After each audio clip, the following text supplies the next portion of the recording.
Hey everybody, Spartans out there and anyone else who might be watching. I just wanted to kind of get my thoughts about what's been going on the last couple of days and kind of throw that out there and try to get some people thinking about things a little bit more. And just kind of get some things off my chest. So there, with all the pardons that have flown around back and forth the last couple of days, there was one in particular that really struck me, and I was surprised, and it didn't really make sense at the time, but eventually it did once I started looking into it some. But one of our former presidents did a pardon in the last couple of days of a gang leader.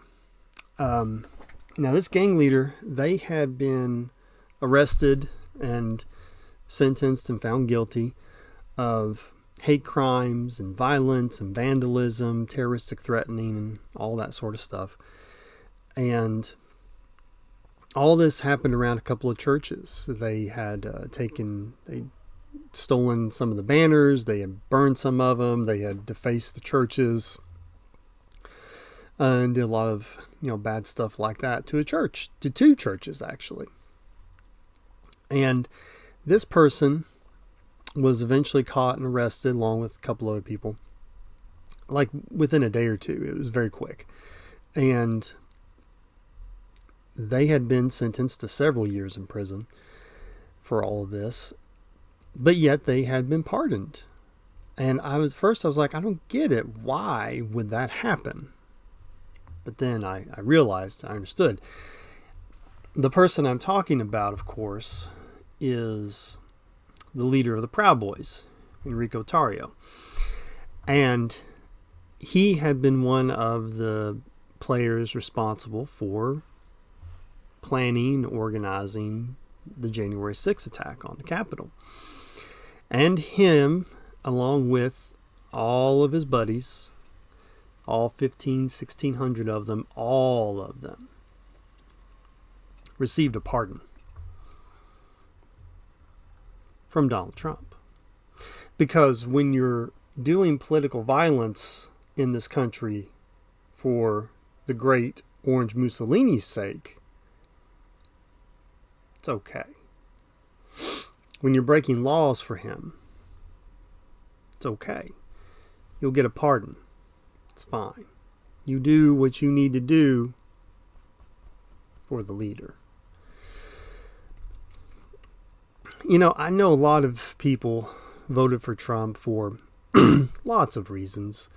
Reasons that they thought were good, and that they heard a lot of things and they thought, well, that's not going to happen. Well, he's not going to do that. He's going to do this. I know a lot of them think that the January 6th attack was just a peaceful riot, even though 200 or 300 of those convicted were convicted for beating cops, for hurting and killing police officers, because police officers died as a result of this attack. And somehow in their minds they construe it, they twist it, they listen to other people tell them it's not what you saw. Let me tell you what really happened. It was really Antifa. First it was Antifa, and then it was FBI, and then wasn't really Trump people, but it was Democrats in disguise. And then it turned into, well, it was Trump people, but we're going to make a distinction between the ones that were violent and the ones that were just there, and they got ganged up on by Merrick Garland and the Justice Department. But no, everybody gets a get out of jail free card. If you're already in jail, you're getting out, and you're getting your sentence either commuted or completely taken off the books, as if it never happened. That is the country we live in now. You can do political violence now. It's fine, as long as you do it for the right people. Does that sound like democracy? I mean, even if you are staunchly right-wing Republican. It doesn't matter who it is in office. If they're a Republican, that's your person. That's your man. But do you really want to live in a country where it's okay to hurt people, to break the law, to steal, to burn, to desecrate, kill, hurt, maim? As long as you do it for your people? Does that sound like a real democracy to you?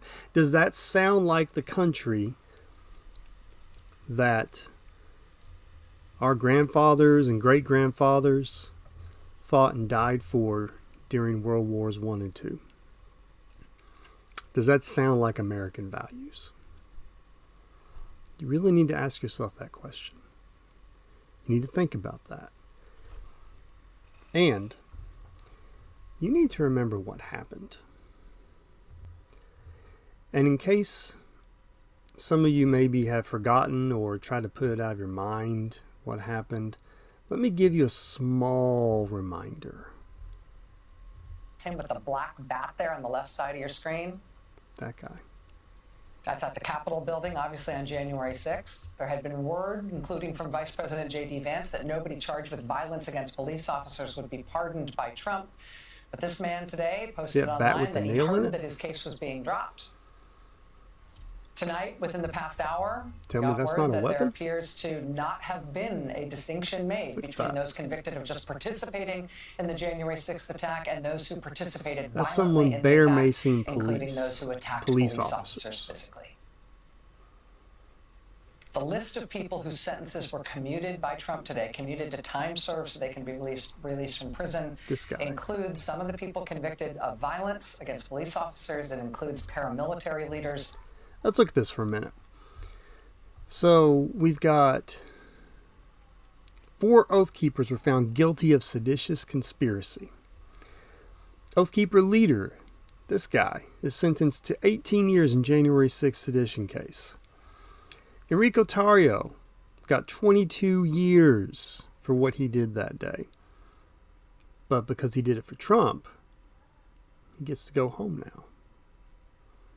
Because political violence is now legal in the United States of America, so long as you do it for the right people. Who were sentenced for seditious conspiracy. Let's see. For attempting to overthrow the U.S. government by force.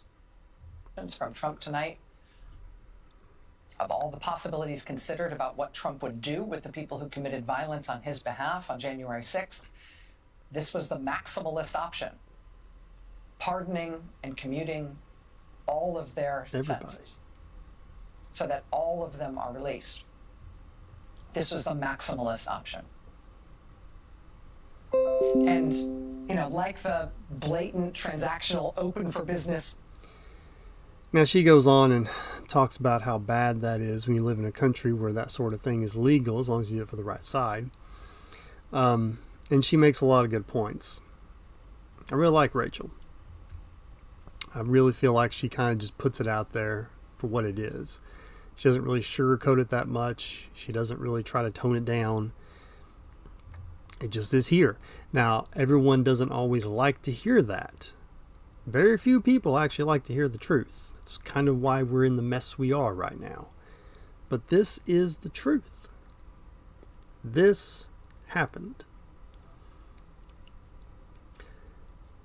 Hundreds of people were prosecuted by hundreds of different juries. Thousands of American citizens all heard this testimony of all these individual people. They all got defense attorneys. They all got their day in court.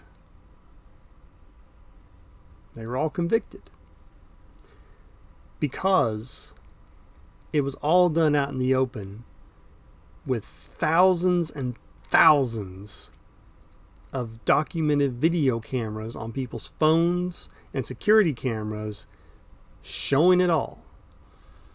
Because hundreds, if not thousands of people who knew all these people, family members, friends, relatives, acquaintances, picked them out of pictures and told people.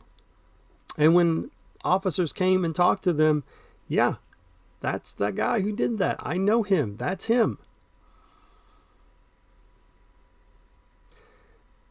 But it's okay as long as you do it for the right person.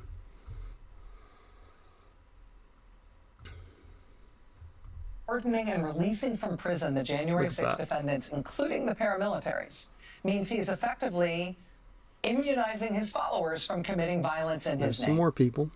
He's making clear, if you support me, the law doesn't apply to you.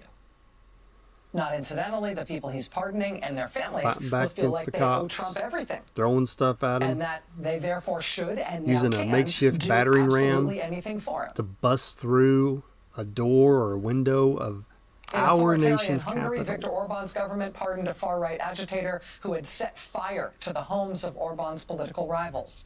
Oh yeah, then she goes on to talk about some other people in other countries who got pardoned by their far-right leaders because they did stuff on their behalf. In Turkey, Erdogan had pardoned the leader of a far-right nationalist paramilitary group that mobilized on his behalf and engaged in street violence.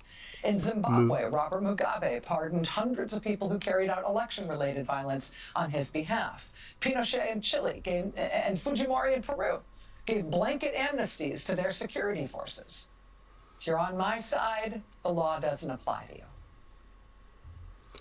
See, I understand the notion to think this is America. This stuff can't happen here because we're Americans and we have democracy and we have laws and we have a history. Folks, you and me, we're just people. The people in those countries are just people. If it can happen anywhere, it can happen here. And we need to wake up and look at things without thinking about it from a partisan lens, without thinking about it in our little boxes of left and right and Democrat and Republican versus. Okay? It's not what this is. This is about the top trying to get complete rule over the bottom. You and me, we're here. Trump and his cronies, they're the ones that are up here right now. And all the billionaires and all the millionaires and all the people that he's just going to give jobs to and give little cushy paychecks to because they spend a bunch of money in buying his crypto or his $100,000 watches or whatever other crap he puts out there, or lets him build new buildings in their countries through his business. This is a president that is for sale. The American government. And I understand everyone can make an argument for something like this was always the case with this, blah, blah, blah, that or the other. But this is unique in the extravagancy. The president is literally for sale. The U.S. government right now, our interests are literally for sale. Trump was the one who put the TikTok ban in originally back in 2017 or 18, and it got overturned and is in the courts ever since. And then now it finally moved through the courts. And now he wants to act like he's the one who's going to save it. Why? Because the people that own TikTok, the Chinese government, ByteDance, and all those connections, they put a bunch of money into Trump's campaign. They use their algorithms to tweak TikTok to try and make it more favorable to Trump, to help push our elections in the way they wanted them to go. And how do I know this? Because the vice president of China was at the inauguration ceremony for Trump. The owner of the ByteDance company that owns TikTok was at Trump's inauguration. They weren't there for the food. They weren't there for the weather. They were there because they wanted to remind Trump and show him, hey, we're here. We did this for you. We helped you. Now we need you to help us.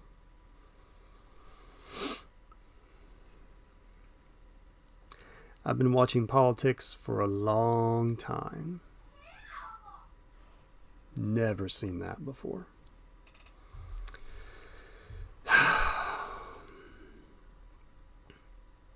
So yeah, those guys are all out.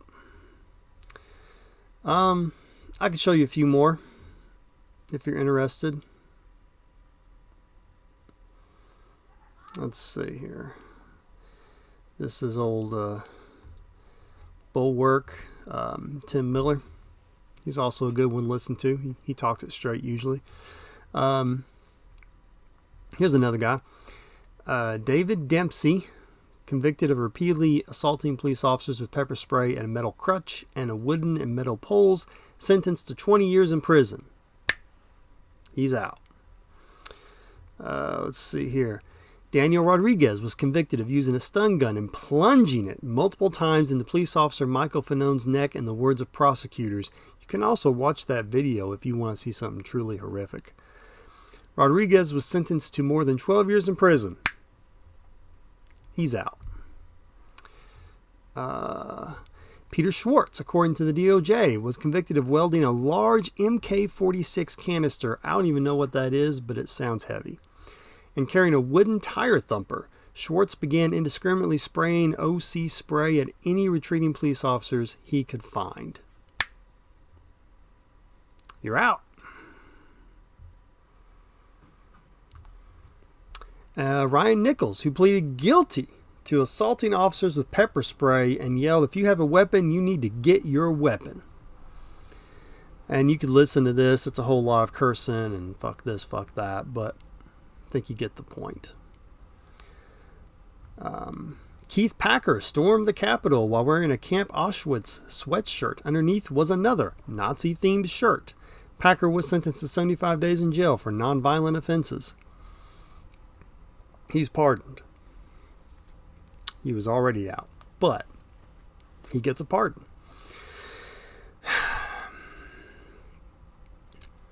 And people wonder why I call these people Nazis. It's because this keeps coming up. Just like old Elon Musk with his big old Nazi salute. And people trying to write it off as, oh, it was just the Roman salute, or it wasn't that, it was just him giving his heart to the crowd, or some crap like that. I mean, you really gotta try to make yourself a little stupid to try and believe that, and to stop looking at things and taking them for what they are.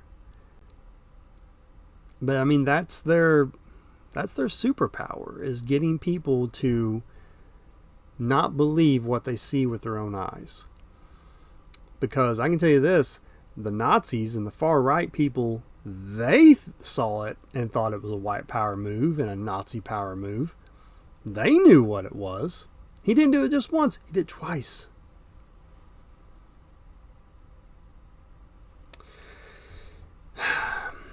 Anyway, moving on. Now, this was the other thing I wanted to talk about, which I think I already touched on a little bit, but the fact that the presidency's for sale. And Rachel talked about this a little more too, and the fact that, just look at these examples. I mean, Don Jr.'s girlfriend / old fiance, I don't know, none of us know. She got an ambassadorship to Greece because apparently she's an expert of Greece now. I don't know. Charles Kushner, Jared's dad, he got ambassadorship to France because he just wanted it. Laura Trump, she tried to get a Senate seat in Florida given to her, but then they realized that wasn't going to fly, and so she just kind of stepped down for that. This is the kind of crap I'm talking about. I mean, and the problem with this stuff is that when jobs like this are for sale, when you're just giving these kinds of jobs out to your friends, your family, the people that give you a bunch of money, you're not getting people in these positions who are extremely qualified or have earned them through years of meritocracy, where they have proven themselves and shown themselves to be good at these jobs, to be good candidates for these positions, that really know this stuff and that really have a strong and respected maybe in fields related to this sort of thing, to ambassadorships and defense secretary positions or intelligence positions. I mean, come on. Seriously? Kimberly Guilfoyle? Do you know where she was sitting? She was sitting beside the vice president of China. The person who's supposed to be the head of our intelligence community. I mean, you think she's there getting some kind of Chinese secret? Hell no. If anything, she's probably trying to figure out how much that they'll pay Trump for something that he wants or they want to do. Then she goes on to talk about the watches that people can just buy up, and how his crypto coin, people can just dump money into that. It's not traced. There's a reason why you're not supposed to be able to give people gifts in government positions. It's because of corruption. And he's always got something he's selling, or he's got all his little towers he's trying to build, or real estate things he's trying to build with his company. He's not divesting himself of anything. He didn't last time. He's just raking it. He's just going to rake it in. And it's just, I don't understand how this sort of thing just flies over people's heads. No president ever owned a crypto coin until now. No president ever hawked a bunch of shit all the time until now. They were never just so blatantly for sale.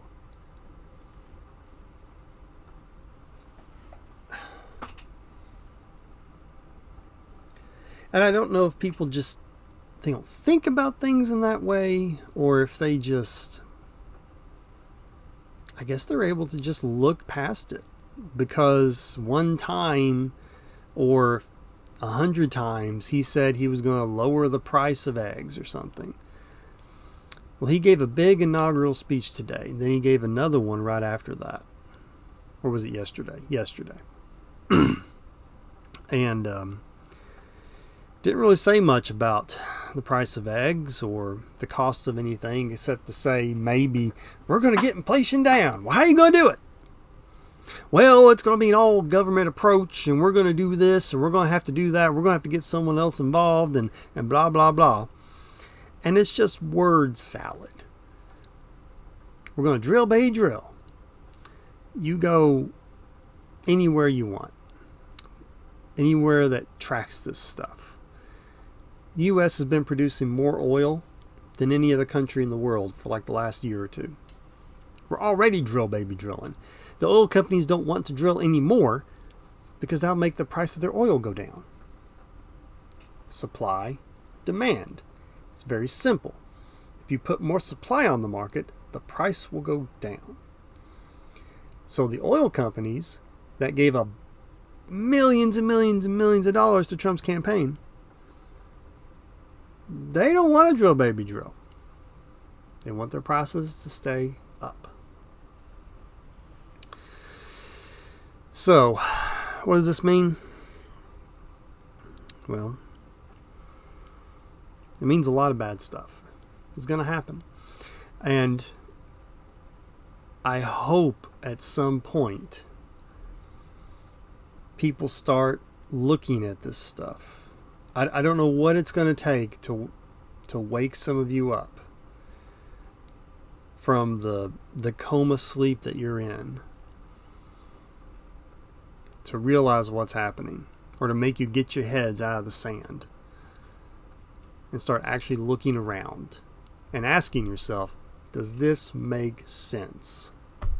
Is this what I want? Not to listen to all the bullshit about making the country great, or we're going to get back to this value or that. I don't go to my government to tell me my values. I expect my government to protect me, to provide the services that are supposed to be rendered, and to do it all fairly. Fairly. Not because a billionaire has decided that that's a good idea, but because my representatives and the representatives of all the other states have gotten together and decided that sounds like a good idea. And they've talked about it and they've hammered something out. Not on the whims of a billionaire. Not on the whims of a dictator or an oligarch. And when you've got people who are for sale and who are going to pardon anyone who breaks the law for them, you have a dictator. You have an oligarch. You no longer have a president. He might have been voted in office. That happened. But he's not a president. At the very least, he's an oligarch. At worst, he's a dictator. I'm not sure which one actually is all that worse, honestly, because they're kind of the same thing, really.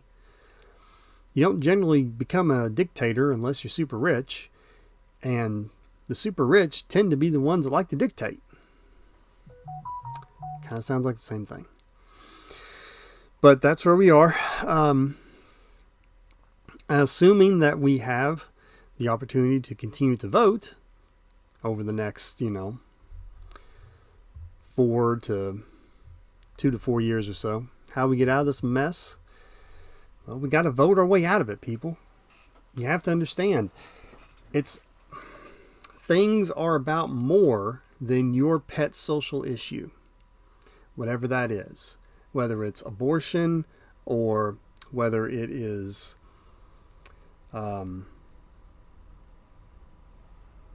some group's specific rights, or whether it is you think there's not enough God in the world, not enough Jesus or whatever. It's about more than that. It's about whether or not you and me have the choice anymore to have decisions made. Because mark my words, he will try to stay in office in perpetuity. He will try to get a third term. If he's still alive after that and he makes it, he'll try to get a fourth. Or he'll do what Putin did over there before he actually became, lifelong dictator. After he couldn't run for president anymore, he ran for vice president. You think that the person who actually got the presidency was actually running anything? Are you kidding me?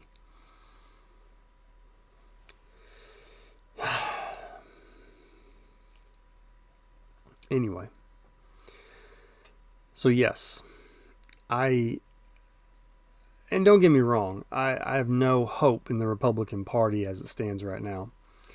And honestly, my hope in the Democratic Party is kind of low right now too. They so far are not putting up the resistance I wanted to see. Looks like they're trying to play nice as much as they can, trying to be strategic or whatever. No, you need to be a resistance party. Whatever they want to do, I don't care what it is. No. If they want to do it, let them do it. Let them make it happen. Get the government funded. They got the majority. Make them do it. You know, don't, as soon as you try to be strategic or work with them, I know you want to do it because you want to do what's best for your people and your community, and that's what people voted you for. I get that. But right now, you need to be resistance party. You make them do it. And when they don't do it, and when they screw it up, because they will,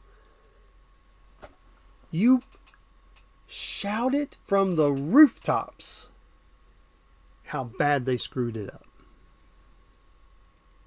That's what you have to do right now.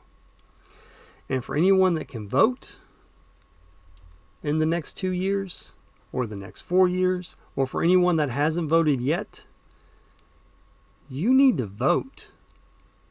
Because that's the only chance you got of trying to get some real change. Not voting for billionaires, not voting for millionaires, not voting for business owners. You need to vote for regular people that work, like you and me, need to be running for these offices. Because the amount of people like you and me that actually get into these offices, I don't know, I think it's like 5% or something. The majority of them are people who are already wealthy, which makes sense in a way. But, you know, this is the age of social media. If you can get a little following going, you don't need billions of dollars. You don't need millions. Hell, you probably don't even need a few thousand. Enough to pay for the registration fees probably is about all you need. Who needs signs anymore when you got people blasting your face all over TikTok and Facebook?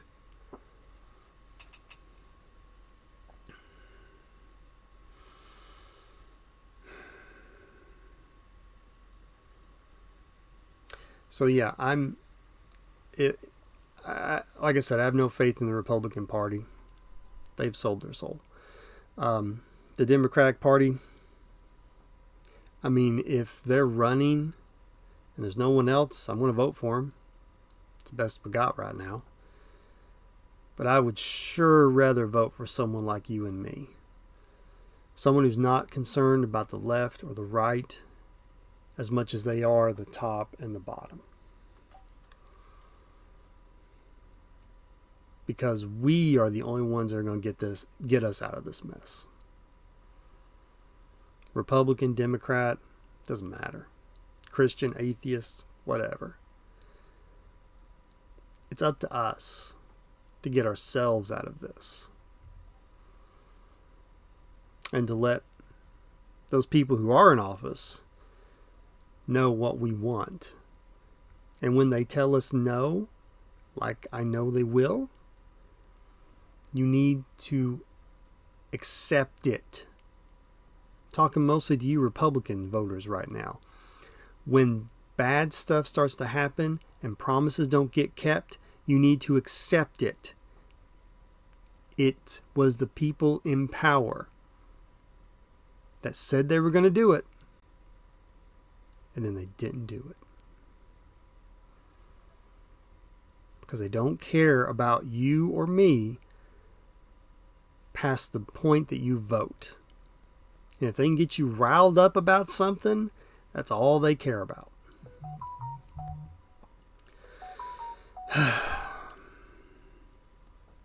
So, Spartans, remember, take care of yourselves, take care of your family, take care of your people. Remember that people are just people, okay? They are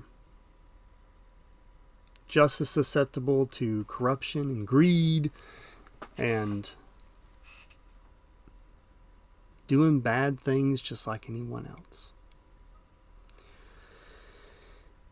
And you can't expect people who have built their wealth on the system how it is to go in and change that system. What benefit would it be to them to change the system that they have grown their fortunes on? What's the incentive? Why change it? Made a bunch of money. Wealthy as hell. Not going to do a damn thing other than sit here and rake in my money. You think there's a bunch of Tony Starks up there or Bruce Waynes? Please.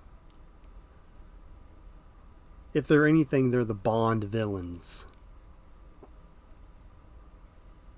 who think they can control the world or buy it.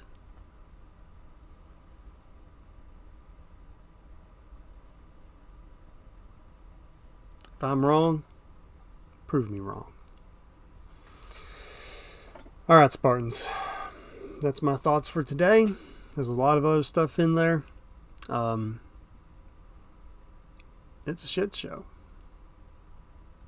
It is. And I'm hoping that eventually enough people will realize that. Regardless of all the AI and the social media platforms and everything else that's going on.